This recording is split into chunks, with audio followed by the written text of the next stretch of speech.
La tarima del saber. En el capítulo de hoy trataremos la frecuencia real del impacto de asteroides en la Tierra. También hablaremos del evento de Tunguska, en Rusia, y, cómo no, del evento que produjo la extinción de los dinosaurios y la probabilidad de que vuelva a suceder. Hola y bienvenidos. A ver, imaginemos por un momento que nuestro planeta no viaja solo por el espacio, que está, como en medio de una especie de galería de tiro cósmica, rodeado de millones de rocas que se mueven a velocidades de vértigo. La mayoría, por suerte, pasan de largo, pero no todas. Hoy vamos a analizar a fondo un material muy especial. No es un artículo de prensa, sino algo, mucho más denso, una tesis de licenciatura en física de la Universidad Nacional Autónoma de México. Es un trabajo súper exhaustivo que usa modelos matemáticos para responder a una pregunta clave: ¿con qué frecuencia chocan estos objetos, los asteroides, contra nuestro planeta? Así que el plan es usar esta investigación para entender el riesgo real. Vamos a explorar qué son, de dónde vienen, cómo los detectamos y, claro, qué pasa cuando uno se cruza en nuestro camino. Tocaremos de todo, desde el asteroide que acabó con los dinosaurios hasta la probabilidad de que un meteorito le haga un bollo a un coche.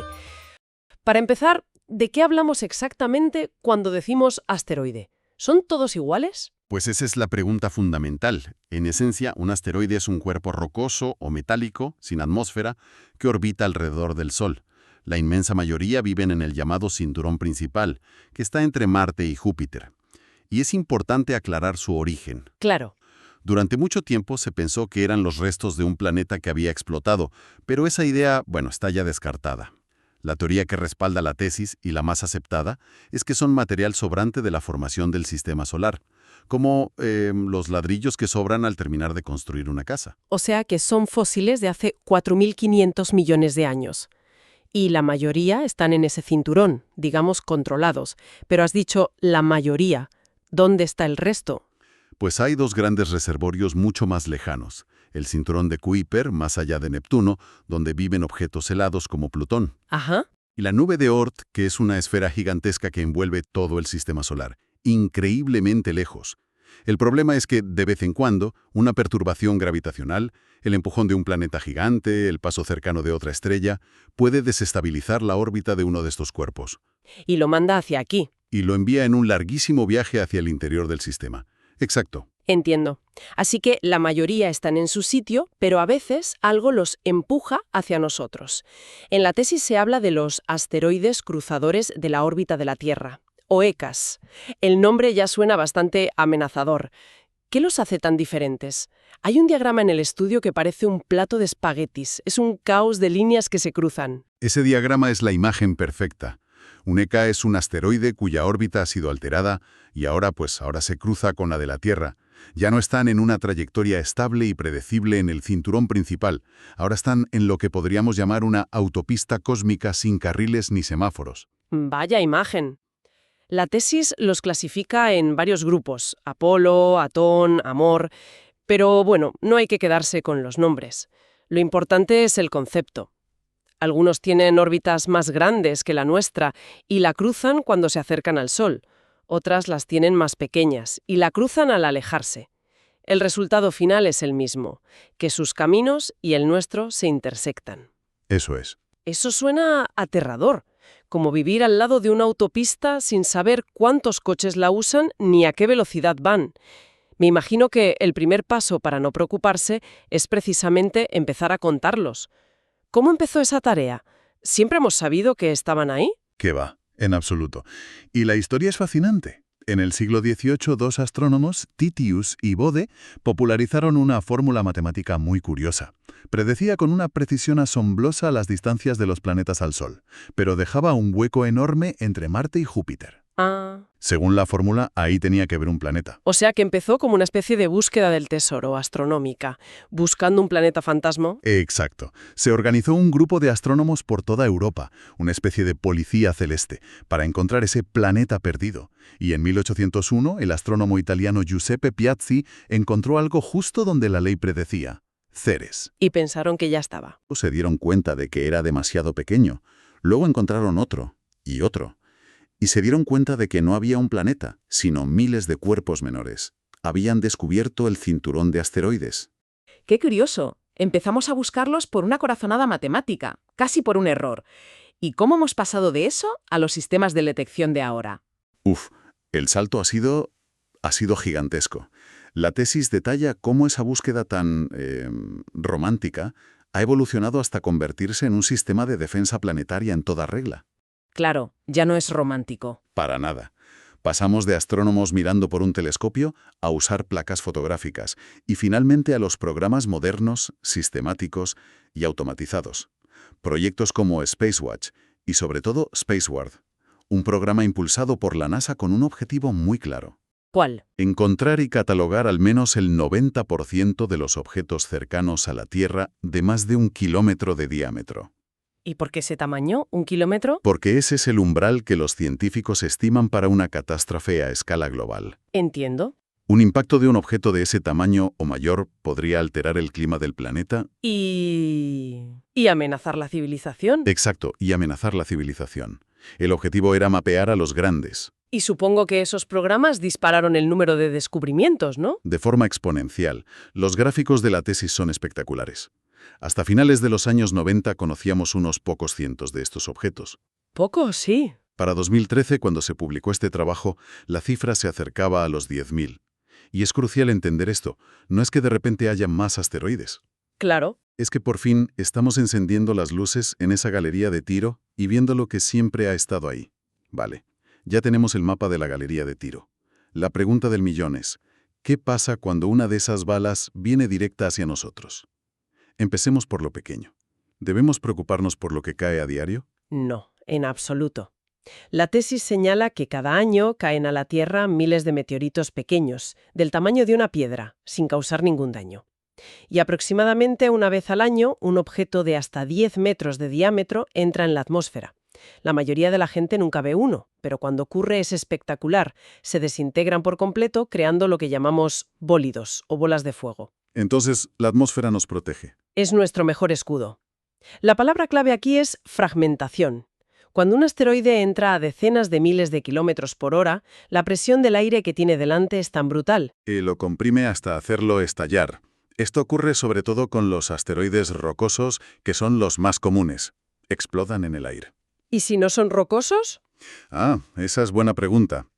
Un asteroide metálico, hecho de hierro y níquel, es mucho más denso y resistente. Esos tienen más probabilidades de sobrevivir al viaje y llegar al suelo, aunque sea en fragmentos. O sea, que la mayoría explotan en el aire.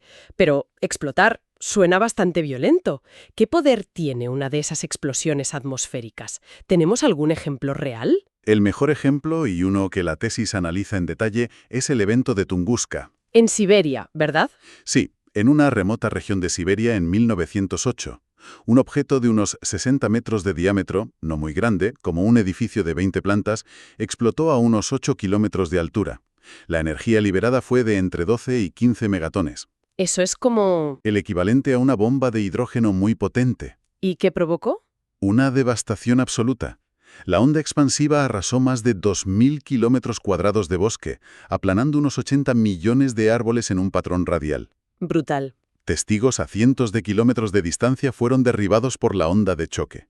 Y lo más increíble, y la clave para entender estos eventos, es que no dejó cráter.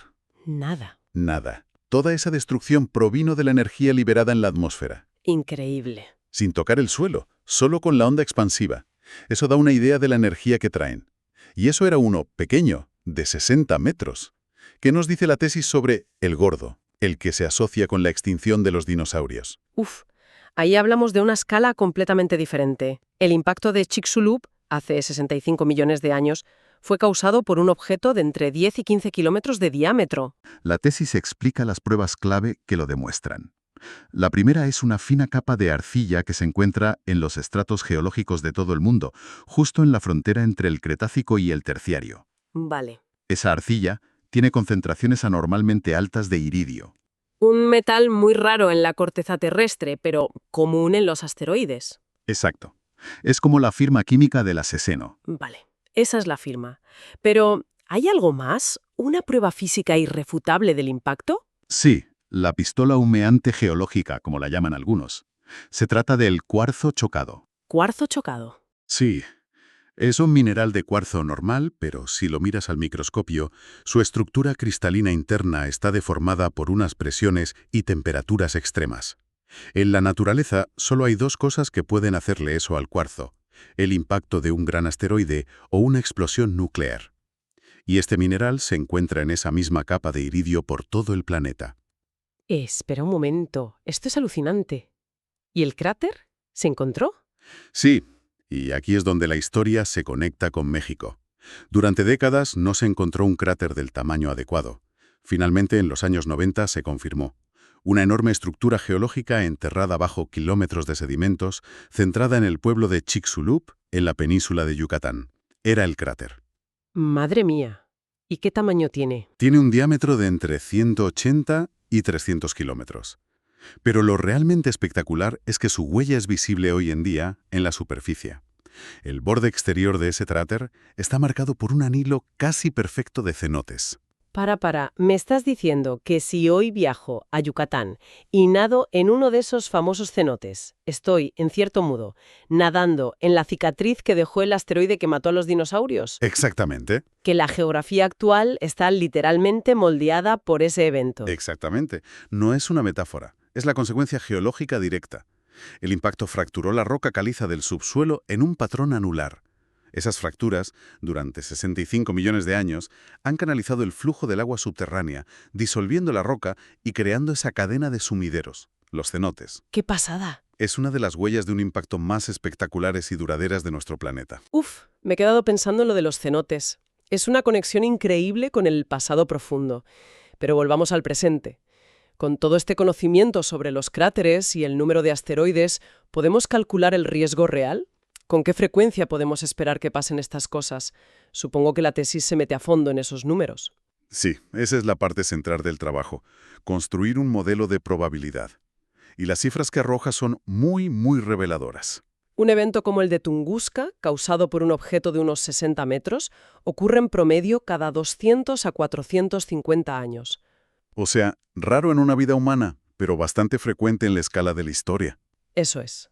Y los más grandes, los que de verdad dan miedo. Un impacto de un asteroide de 1 kilómetro, que como decíamos ya tendría consecuencias globales, ocurre de media cada 60.000 a 120.000 años. Vale, y un impacto como el de Chicxulub, el que causa extinciones masivas, el modelo de la tesis calcula una frecuencia de entre 47 millones y 2.200 millones de años. Es un rango muy amplio. Sí, pero es consistente con el hecho de que el último que conocemos ocurrió hace 65 millones de años. Vale. Los números grandes son tan enormes que son difíciles de asimilar. ¿Hay alguna forma más terrenal de entender estas probabilidades? Leí en la tesis unos cálculos sobre objetos cotidianos que me dejaron de piedra. Sí, el autor hace un ejercicio estadístico muy interesante para ilustrar que los impactos a pequeña escala son constantes. Se pregunta cuál es la probabilidad de que un meteorito golpee un coche o un avión. ¿Y qué sale? Porque suena a argumento de película mala. Pues los números sorprenden. Teniendo en cuenta los más de 1.100 millones de vehículos que habían en el mundo en el momento del estudio y el flujo constante de pequeños meteoritos, A ver. el tiempo promedio entre que un meteorito de unos 10 centímetros golpea un coche en algún lugar del mundo es de entre 3 y 6 años. ¿Qué me dices? ¿En serio? Cada 3 o 6 años un coche en algún sitio del planeta recibe un impacto. No me lo creo. ¿Deberíamos contratar un seguro antiasteroides para el coche? Bueno, el daño sería mínimo. Un objeto de 10 centímetros, si sobrevive a la atmósfera, llegaría con poca velocidad. Dejaría un bollo en el capó o rompería una luna, poco más. No hablamos de un impacto destructivo. Ya. Pero estadísticamente ocurre. El ejercicio sirve para ilustrar que el cielo no está vacío. ¿Y para los aviones? Eso ya me preocupa un poco más. Ahí la probabilidad es mucho menor, claro. Un avión es un blanco mucho más pequeño y en movimiento. La tesis calcula que el tiempo promedio para que un avión en vuelo sea golpeado por un meteorito de 10 centímetros es de entre 5.000 y 10.000 años. Un momento. Lo del coche es una anécdota, pero lo del avión es distinto. Aunque sea una probabilidad bajísima, ¿qué pasaría? ¿Un meteorito de 10 centímetros podría derribar un avión comercial? ¿Se tiene en cuenta este riesgo por mínimo que sea en el diseño de los aviones? Es una pregunta excelente. La tesis no entra en ingeniería aeronáutica, pero la física nos dice que es muy poco probable que un objeto tan pequeño cause un fallo catastrófico. Podría dañar un motor si impacta en el lugar preciso, o abollar el fuselaje, pero las aeronaves están diseñadas para ser increíblemente resistentes. Vale, eso tranquiliza. El riesgo es ínfimo comparado con otros, como la meteorología o un fallo mecánico, pero el cálculo demuestra lo que decíamos. La probabilidad, por pequeña que sea, no es cero. Resumiendo un poco las ideas de este análisis, queda claro que la amenaza de los asteroides no es una fantasía de Hollywood, es una realidad geológica y astronómica. Y la ciencia ha recorrido un camino increíble, desde buscar un planeta perdido por una corazonada matemática hasta catalogar miles de amenazas potenciales con telescopios robotizados. Nos ha dado una visión de nuestro vecindario cósmico que era impensable hace solo unas décadas. Y eso nos lleva a una reflexión final. La investigación que hemos analizado modela con un detalle impresionante la población de asteroides para predecir la frecuencia de futuros impactos. Confirma que los eventos capaces de alterar la civilización son raros, pero son inevitables en escalas de tiempo geológicas. Y esto plantea una pregunta importante. ¿Cuál? Ahora que tenemos la tecnología no solo para verlos venir, sino para entender con qué frecuencia lo hacen, ¿cómo cambia esto nuestra responsabilidad como especie? El conocimiento de este riesgo nos obliga a pensar no solo en la detección, sino en la defensa, en qué haríamos si encontráramos uno con el nombre de la Tierra escrito en su trayectoria. Bueno, pues hemos llegado al final del podcast de hoy. Ya sabes, si te ha gustado, dale a like, comenta y suscríbete para no perderte el siguiente episodio de La Tarima del Saber.